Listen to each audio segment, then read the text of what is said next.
This is a Rogue Media Network podcast.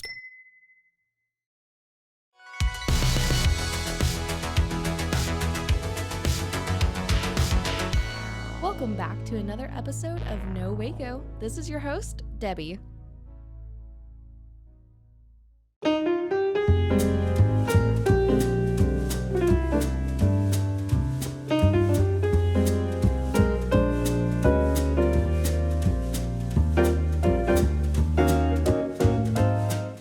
Welcome back to another episode of No Waco. I'm your host, Debbie, and today we have a very special guest. As you can see, we're not in our usual studio.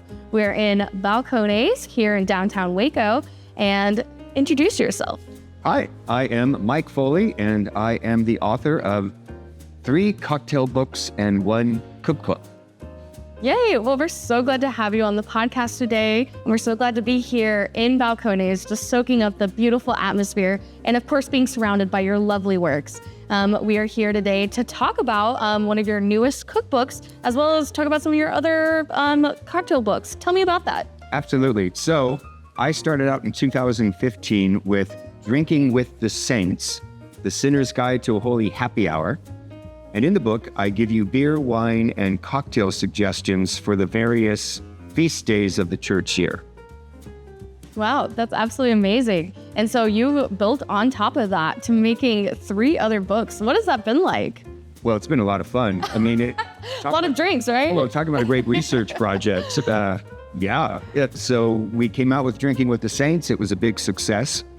2 years later, we came out with a special Christmas book, Drinking with Saint Nick.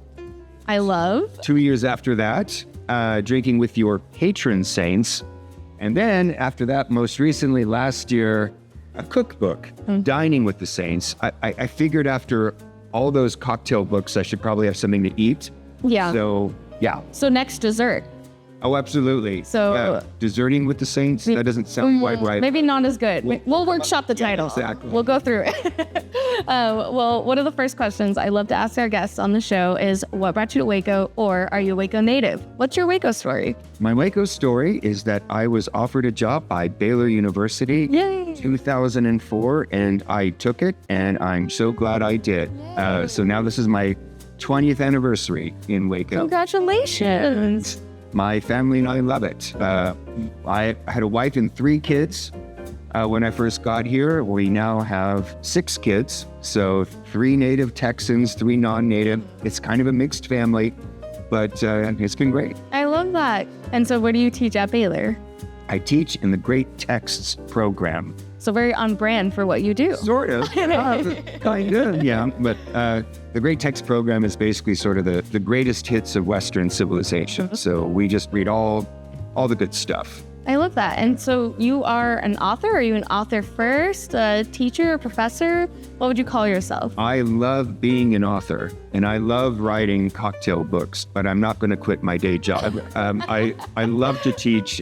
I love being a professor at Baylor. I love that. That's what's most important to me. I love that. That's fantastic. And this is really just beautiful that you've been able to take your passion and your job and just be able to bring that together. So obviously explain the concept behind the book. So you know how, well, I have a cookbook, and you know there are cookbooks, lots of cookbooks on the market that give you food ideas for the various holy days of the year. But I looked around and I could not find a single Christian bartender's manual that did the same thing. So I thought, here's a gap that needs to be filled. And it's been very well received. Not just, it follows the Catholic calendar, but it's been received by Christians of all stripes very well. So I was very happy to hear that. It has a good ecumenical impact. And what are some of the feasts that people might not know that are very important? Well, there are a lot. There are 365 days on the calendar. Not everyone in the Catholic calendar has an official feast day, but almost every other day. Wow. So, which one's your favorite? Maybe that's what I should be asking. So I do most of my work on St. Augustine. He was an early church father, very influential for both Catholics and Protestants. I love St. Augustine. And so I have not 1 but 2 cocktails. Wow. In his honor in the book. So how do you decide what kind of cocktail meets each kind? That's a great question. And obviously, we don't know the drinking habits a lot of the early saints, especially because they didn't have cocktail options. Yeah. Right? Hard liquor. It was just wine. Exactly. It was just wine and beer. Hard liquor wasn't invented until the Middle Ages or beyond. With more recent saints, we actually do happen to know what their drinking preferences were. But in the case of the earlier saints, I would take maybe a symbol of theirs in Christian art. Like if they have a symbol of a pomegranate, which is a symbol of generosity, that's in their iconography, then I can pair it with something that involves grenadine. I love that. Which is made with. Yeah. I was giving a talk once and a lady asked me, why did you pair this particular drink with this particular saint? And she said, and I gave the explanation and she replied, well, that's a bit of a stretch. And I said, Madam, may I assure you, the entire book is a stretch. I'm pairing booze and saints. What did you think was going to happen? I love that. And with that, I know you said there was really a gap for you to fill, but why do you think it's so important for this to be out now? I do think the purpose of these books is not to encourage drinking. The purpose of these books is to encourage a healthy Christian culture. I love that. Because for me, the purpose of drinking is fellowship and good conversation. That's amazing. And I do think Christians and merriment, authentic, moderate merriment should go hand in hand. Oh, I love that. And that's a wonderful message behind it. So it's beautiful to get to see that. And of course, we are here at Balcones. And why are you here today? What are we talking about? We met by chance, and I'm here, as you know, for a book signing because today is Whiskey Day. Yes. And so Balcones wanted to do something special. And Balcones and I go way back. We have been collaborating for years. For my Christmas book, I actually asked the mixologist at Balcones to prepare a couple of unique signature cocktails for the book, which he graciously did. They sell signed copies of my book in the gift shop, so we've had a long and wonderful history. Oh, I absolutely love that. And with that, it's a great representation of showing local authors here in our community. You're also in a few other bookshops around town. Tell me about that. That is correct. Fabled has also been a very wonderful collaborator, wonderful partner, and so has Brazos River Goods. They're lovely. They got they have a lot of great stuff, and they also have my books. I love that. And of course, it's signed copies here in Balcones. So that's wonderful to see. And then you will be here today setting up a signing. Indeed, I am. And I've heard you actually did another pop-up event with Fabled before when they had their author event as well. What was that like? The local authors fair. That was a lot of fun. I was surprised by not only the number of local authors, but the diversity of books, the kinds of different things they're all interested in. That was really cool to see. I've never seen a book like yours, so I'm sure that was amazing to get to show that representation that wasn't there before. Really just joining in our community. With that, of course, what is something that you would like to see more of in our Waco community? Gosh, that's a good question. Having been here 20 years, I've been very happy with most of the developments that I've seen. So as an Irish Catholic who writes cocktail books, I was happy to see Barnett's get established. I'm happy to see places like Twin Liquors, which weren't here when I was here. And now we have Firewater, which is our fancy liquor store. That's been a good development. And I'm very happy that we finally got a good Indian restaurant. Yes. Saffron, yes. I need to go over there. I still haven't been yet. So honestly, most of my basic needs are covered. They're already met. Yeah. A lot of people just say I-35 construction finished or other or just rerouted away from the city. Yeah. Yeah, no, I agree with that. And maybe let's keep the property taxes down. Just a little bit. I'd like to see that too. Less increase each year. I love that. And of course, we are here this weekend before Easter. So my first question to you was, what is the drink for Easter? So tell me all about it.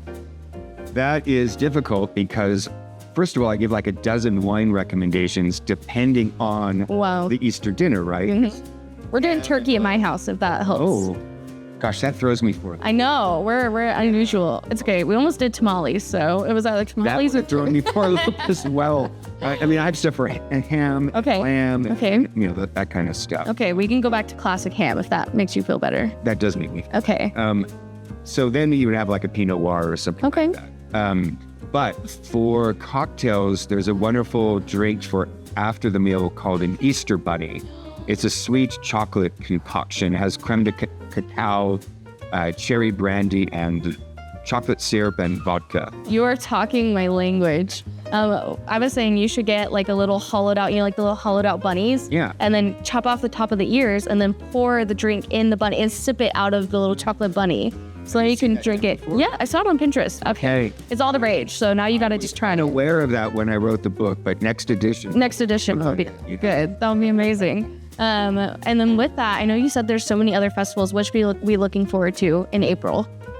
Oh, so 40 days after Easter is the Feast of the Ascension. Okay. And So- what is that? I definitely recommend champagne. Okay. The bubbles imitate the direction that our Lord went when he ascended into heaven. Oh my gosh. So it's a good way to salute to our ascended Lord. And then 10 days after that is the Feast of Pentecost, when the Holy Spirit comes down. And the apostles are accused of being drunk Okay. because they are filled with the Holy Spirit. It's one of my favorite passages. So the bubbles go down for that one. Exactly. I'll have to think about something. Well, that's absolutely amazing. We're so glad that you're here today to promote your book. And of course, again, just promoting our local community and giving back. With that, we're going to take a quick commercial break and we'll be right back. All right. And now for a word from our sponsors.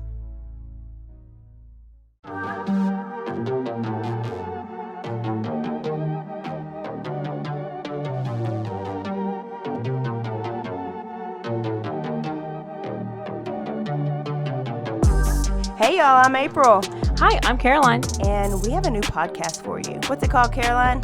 Bloody Happy Hour. It's going to be your new favorite guilty pleasure. We're going to talk about some bloody stuff. Serial killers, true crime, Rape. rapists. Why not join us? We'll have a good time. You literally never know. I don't know what I'm going to say. Bloody Happy Hour. Apple Podcasts, Spotify, or wherever you listen to podcasts. Hey, I'm Blair. And I'm Brittany. And we're the host of By the Cover Podcast. We cover everything from mysteries, thrillers, romance, chick lit, and even some smut. Don't forget the smut. Yeah. We're so excited to get this thing going and share this with you guys. We've been talking about this for months, and it's finally happening. Yes. Special shout out to Rogue Media for helping us with this. For sure. For sure. You can find us on Instagram at bythecover_podcast. You can also find us on Facebook and TikTok, so don't forget to give us a follow on those too also. And we are so excited to dive into some of our favorite books and share those with you. We can't wait. Hope you love it.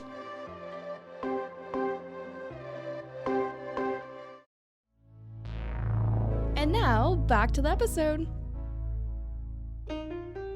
All right, and we're back. So we're just talking about the upcoming festivals and events happening in April. And of course, again, we were here on Whiskey Day, and it's the weekend before Easter. So we found out what we should be looking forward to the most for that. Of course, with that, now we come back, and one of the things I always love to ask people when we get back is, what is one of your goals, or what are you hoping to achieve with these books and your cookbook? Oh, well, we kind of already talked about this. I really want to encourage a merry Christian culture. With the cookbook, I really want to encourage merry family culture. One of the things I discovered in the course of researching for the cookbook was the sociological, psychological importance of the family meal. That kids who don't have dinner every night with their parents or the rest of their family have all kinds of, the developmental issues. Yeah. So to encourage the family dinner was one of the I love that one of the goals of the cooking. Good. And is there a lot of quick and easy recipes? Should I be looking forward to? Good.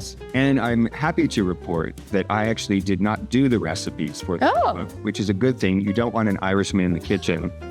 Just potatoes. Behind the bar, yes. Yeah, we can do potatoes, but that's about it. So I co-wrote this. I did the saint stories and the research, but the recipes were written by Father Leo Patalingo. Wow. Who is a Filipino-American celebrity chef priest Wow. who beat Bobby Flay in a cook-off contest. Oh my gosh. And I've had his cooking and can vouch for the fact that he's fantastic. He was basically doing fusion cooking before it had a name, right? Understandable.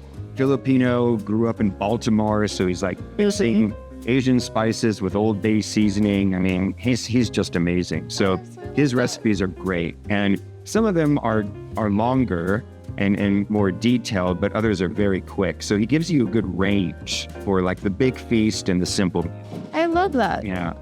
And with that, of course, like, what is your favorite recipe? Which one's the one that you put on your table? Well, I don't know if it's my favorite. It's like picking between your children. Is that the problem?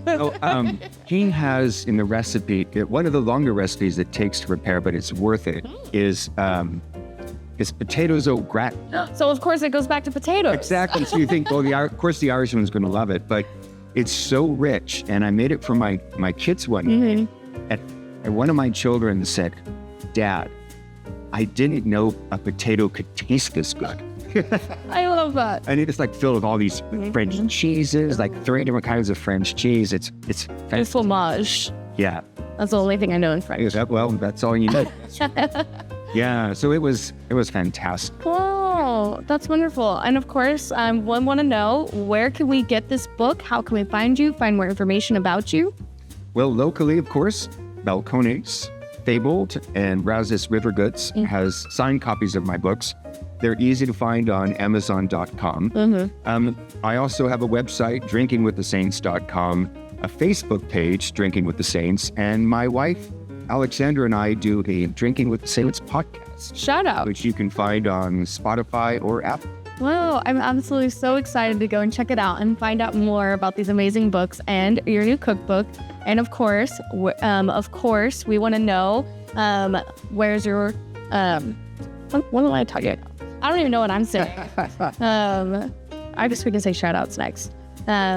And of course, we want you to be able to shout out anybody that's helped you along this journey. Of course, your beautiful family. I always say you can shout out your mom, your dog, or your grandma, or everybody in between. Well, I would absolutely like to give a shout out to my wonderful family, to my wonderful wife, Alexandra, who helped me with a lot of the research. She was a very eager collaborator. And my wonderful children, Catherine, Mary, James, Peter, Monica, and John. Oh, named after some of the saints. Indeed. Wow, I love that. Well, that's fantastic. And it sounds like it's been a beautiful journey, and being able to get this. And of course, again, being here in Balcones, that's absolutely amazing. And such a wonderful opportunity to get to share this with our community, especially overall to support your mission. Is there anything else you would like to share with our listeners today? Just a note of gratitude to the Baylor community for having hired me and being so wonderful and supportive, and to Waco. We've always felt at home here, and I think it's the best place that both my wife and I have ever been. Amazing. Well, thank you so much again for coming on the show. We are looking forward to it and hope you have very much success and more merriment in your life. Thank you, and to you as well. Whoops.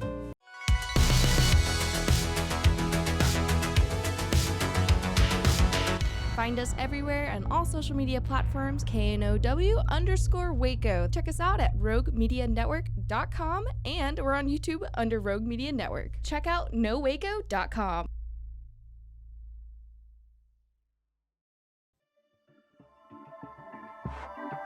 This has been a Rogue Media Network production.